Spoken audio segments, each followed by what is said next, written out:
Te dejo en contacto con el licenciado Jorge Neme, vicejefe de gabinete. Estuvo a cargo del área económica de la Cancillería bajo la conducción de Felipe Solá. Sí, y ya lo saludamos, pero antes quería completar un dato, Marcos. Sí. El 61.5% es el aislamiento preventivo en las empresas, fundamentalmente el rubro autoparte, metalúrgica, en la provincia de Santa Fe, algo también en el rubro cartón, muebles, y hay un 38% donde entre 7 y 4 empleados están en situación de riesgo. Eso es el contagio hoy. Bien, no lo vamos a demorar más al licenciado y ya lo saludamos. ¿Cómo está usted, licenciado Neme? Buen día, María Herminia, un gusto saludarla.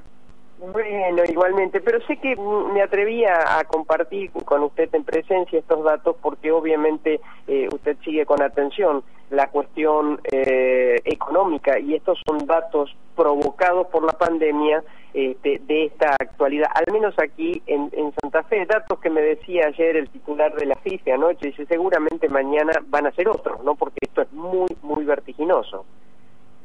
Sí, estamos complicados, en general el mundo está complicado con esta variante de la cepa Omicron, pero también hay que decir que tiene un nivel de gravedad mucho menor y que se manifiesta en el hecho de que realmente el sistema sanitario argentino está respondiendo con mucha eficacia, en el sentido de que, bueno, hay, por un lado, las unidades de terapia intensiva están respondiendo muy bien y con baja ocupación.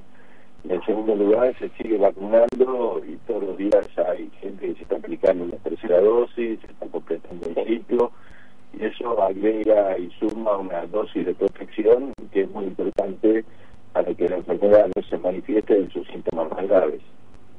Sí, recién conversábamos con la ministra de Salud, la doctora Martorano de Santa Fe, ¿no? Y ella lo que nos decía es que camas hay, respiradores hay. El problema ahora que tenemos es con el propio personal que están trabajando de una manera aquí en Argentina, ¿no?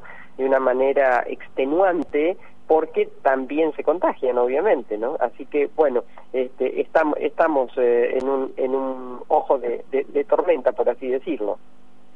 Sí, hay que manejar la situación. También el ciclo de la enfermedad o de todos los síntomas, sobre todo en muchos casos, o en la mayoría muy significativa de los casos, se reduce a 2 o 3 días de fiebre, ¿no?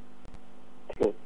Entonces, pero bueno, yo creo que es de las cosas que tenemos que manejar razonablemente, tenemos que conducirlas y tenemos que ver cómo seguimos adelante. La Argentina ha crecido el año pasado 10,7%, más allá de todas las expectativas, y aspiramos a continuar este año, seguramente no con ese mismo porcentaje, pero con un indicador muy importante de crecimiento económico, estableciendo niveles de empleo y bajando la pobreza que tanto nos preocupa. Claro. En este caso, nuestro gobierno está de vuelta, digamos, concentrando su esfuerzo en lo que es históricamente el peronismo, la expresión política de la producción y el trabajo, y contribuyendo desde las relaciones con el mundo empresario como las relaciones con el mundo sindical a, digamos, darle un fuerte impulso a la economía. En esa dirección iba mi pregunta, ¿no? Porque Argentina se recupera, Argentina tiene una potencialidad extraordinaria, por supuesto que tiene enormes problemas, como usted menciona, la pobreza, la desocupación y en algunos mojones muy importantes como nuestra provincia nos acecha el crimen organizado con serias posibilidades de expandirse. Ahora, en el medio de esto, la verdad me gustaría su mirada con respecto a por qué tanta incertidumbre ante una reunión solamente, que por supuesto no es menor, una reunión de gobernadores, una reunión con la oposición. ¿Por qué nos ocurre esto en momentos en donde Argentina necesita certidumbre, para adentro fundamentalmente y para afuera? Aquí me parece que hay un grupo político, un sector minoritario político, pero que tiene trascendencia y que conduce un movimiento más importante que su propio grupo, que es el sector que representa al expresidente Macri, que, digamos, está, yo diría, expresando a un sector social profundamente conservador, que tiene que ver con prácticas políticas y con prácticas económicas que, le diría sintéticamente, han arruinado el país. Esto que nosotros vemos que pasó muy rápidamente, de expresiones de quiero una Gestapo, espionaje a los propios, espionaje a las empresas y a dirigentes sindicales, son una expresión de lo peor, de la peor tradición antidemocrática de la Argentina, y eso se vincula necesariamente con también la peor expresión de la política económica, que fue la generación de una deuda fenomenal, digamos, que no existía. Es decir, hubo dos procesos de vaciamiento en la Argentina en materia de deuda, de generación de deuda. Uno fue durante la dictadura militar entre el año 76 y el año 83, y el otro fue el de Macri. Todo el resto de los gobiernos se dedicó fundamentalmente a resolver los problemas de la deuda heredados. Entonces nosotros aquí tenemos en esa expresión política que representa Macri y sus círculos más cercanos, una cosa muy nefasta para la historia argentina, y que yo creo que merece, así como en su momento el doctor Alfonsín generó la Comisión de Derechos Humanos y generó el Nunca Más, yo creo que nosotros deberíamos pensar seriamente que ese grupo político, que por otro lado es absolutamente minoritario, deberíamos pensar seriamente en un enjuiciamiento profundo de su conducta política, entre su actitud profundamente antidemocrática, con este tema de espionajes, aprietes, amenazas a empresarios, inventos de causas, armados de causas que se armaban porque alguien tiraba un papelito bajo la puerta anónimo de la señora Laura Alonso en la Oficina de Anticorrupción, y eso derivaba en una apertura de una causa que en algunos casos llevan años, sin que se sepa nada de su destino, donde realmente el proceso constituye casi la condena. Me parece que eso debemos resolverlo. Yo no entiendo cómo un partido que tiene una profunda tradición democrática, como el radicalismo, no se expresa sobre el tema. Tampoco entiendo cómo una señora que se considera una gran republicana y fiscal de la República en cierto sentido, como la señora Elisa Carrió, tampoco se pronuncia sobre el tema. Aquí se habla de una Gestapo, y se habla de una banda que secuestra y asesina, y de eso se habla impunemente, y la respuesta ha sido muy liviana, y creo que nosotros tenemos que reflexionar seriamente en esa cuestión, porque la Argentina no puede volver y retornar a vivir ese tipo de episodios. La crisis económica tiene también que ver con eso. Licenciado, sucede que ante una justicia con mojones de virtuosidad, porque uno ve a algunos fiscales, jueces y demás trabajando a destajo y con una situación proba de su parte, también vemos otra justicia que o no mira o no se hace cargo de juzgamientos de corrupción. Fíjese usted que pasan los años y hay causas. El expresidente Menem falleció sin tener una resolución de la causa de la explosión en Río Cuarto. Es decir, podemos señalar situaciones que llevan a un descreimiento en ese sentido. Y por otra parte, usted menciona de mojones de esta situación de conservadurismo, de política nefasta, pero han sacado el 40% en las últimas elecciones. ¿Cómo se hace para convivir y cómo se hace para sentarlos en una mesa?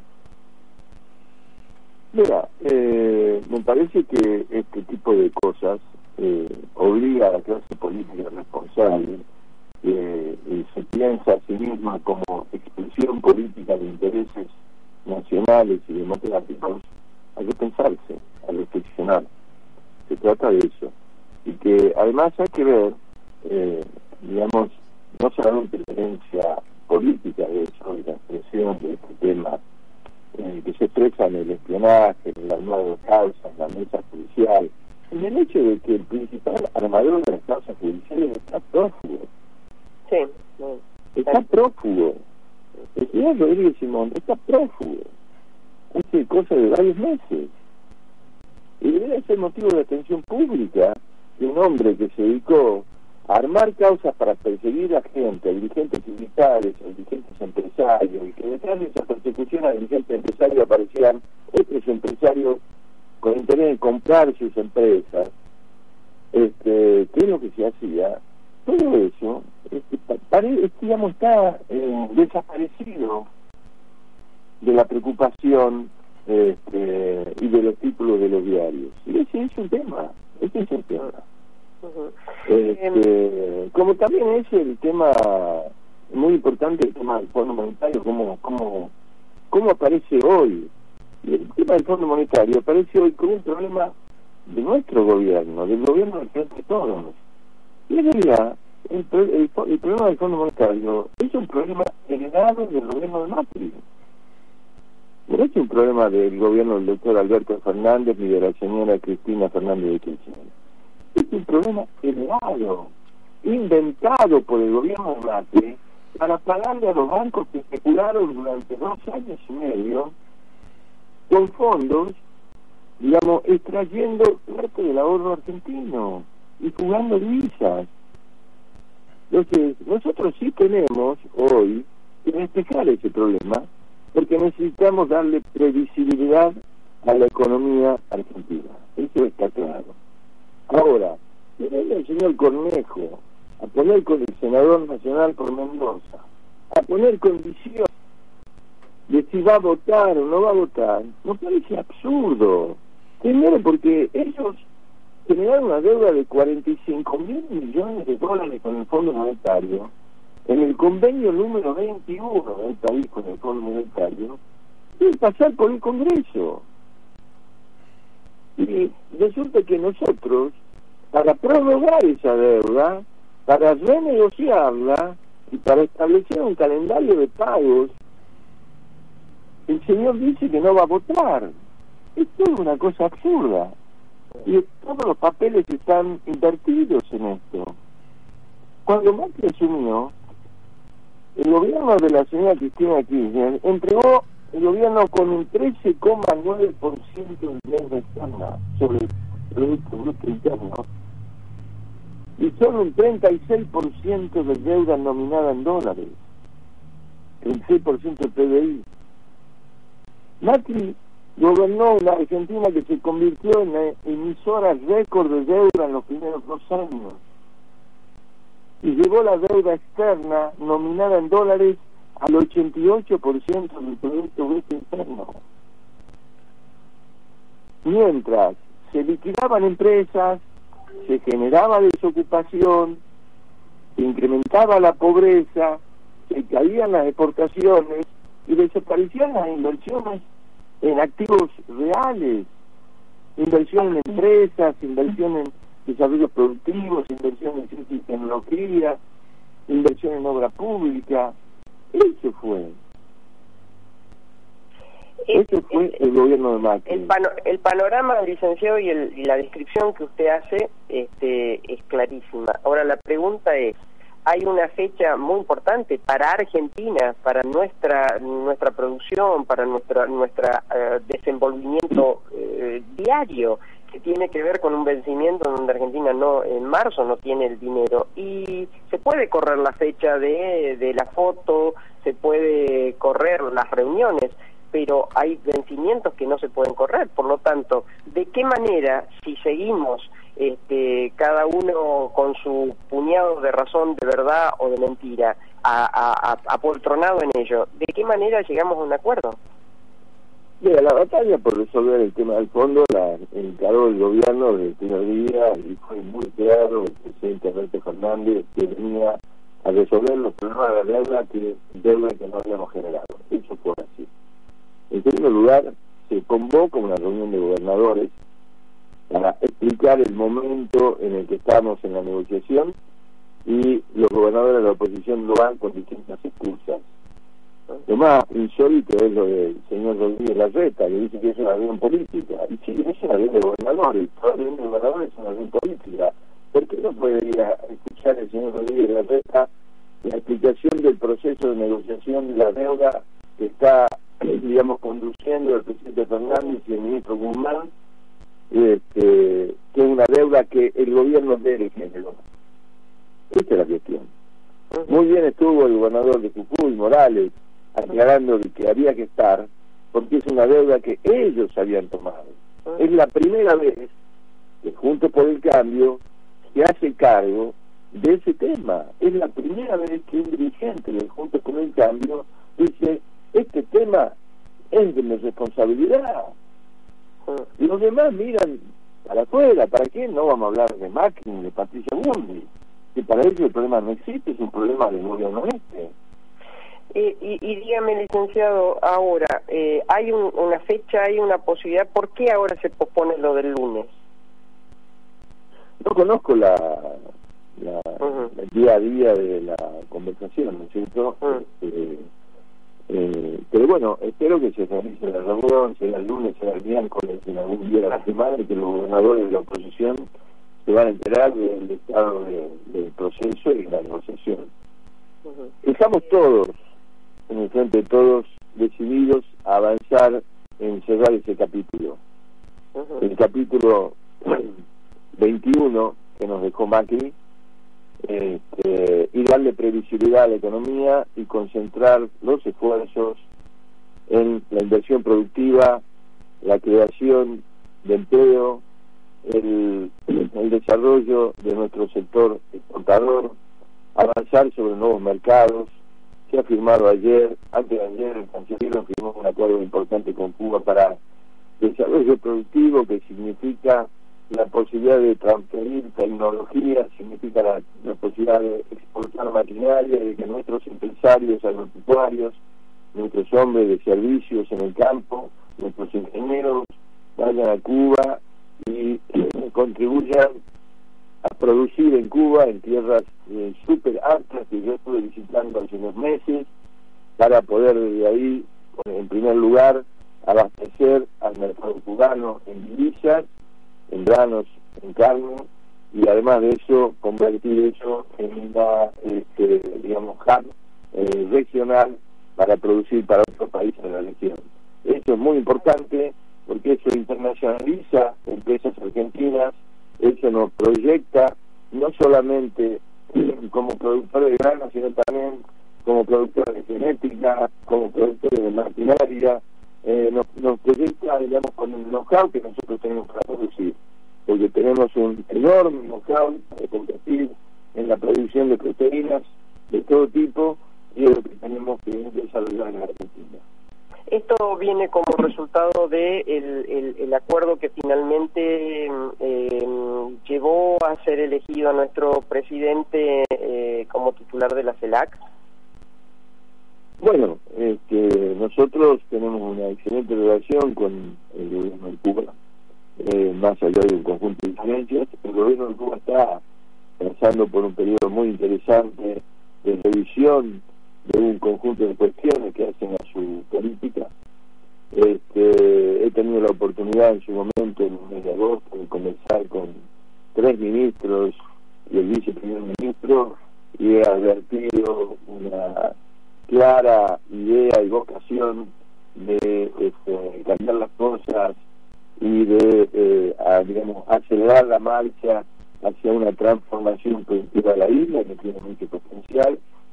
Creo que eso va a ser muy bueno para la región. Hablamos en su momento de el modelo de la agencia japonesa de planeamiento, hablamos de lo que sucede en Vietnam, que tengo la oportunidad de conocer. Es decir, veo una cabeza muy abierta y veo que la Argentina en este momento puede, digamos, sí, contribuir con su know-how y con su capacidad productiva a dar una mano en esa región del Caribe. Licenciado Neme, siempre es un placer conversar con usted. Muchísimas gracias por su tiempo. No, muchísimas gracias a usted, María Herminia. Hasta luego. Bueno, hemos conversado con el licenciado Jorge Neme, vicejefe de Gabinete de la Nación. Estuvo a cargo también de un área muy importante en Cancillería en la época de Felipe Solá, en el área económica, como bien decía Marcos cuando lo presentábamos.